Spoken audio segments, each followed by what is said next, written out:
একটি ছোট্ট চাঁদ, আর সেই চাঁদ দেখার আনন্দে ভরে ওঠে লাখো লাখো হৃদয়। রাতের শেষ প্রহরে শুরু হয় সেহরির ডাক। একটি পরিবার একসাথে বসে নেয় বরকতের খাবার, কারণ তারা জানে ক্ষুধা আর তৃষ্ণা তাকে দুর্বল করে না, বরং তাকে শেখায় ধৈর্য, শেখায় সংযম, শেখায় অন্যের কষ্ট বুঝতে। রমজান শুধু নিজের জন্য নয়, এ মাস অন্যের মুখে হাসি ফোটানোর মাস।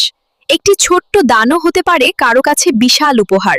দিনের শেষে যখন আজানের ধ্বনি ভেসে আসে, প্রথম খেজুরের কামড়ে শুধু ক্ষুধাই মেটে না, মনে জন্ম নেয় কৃতজ্ঞতা।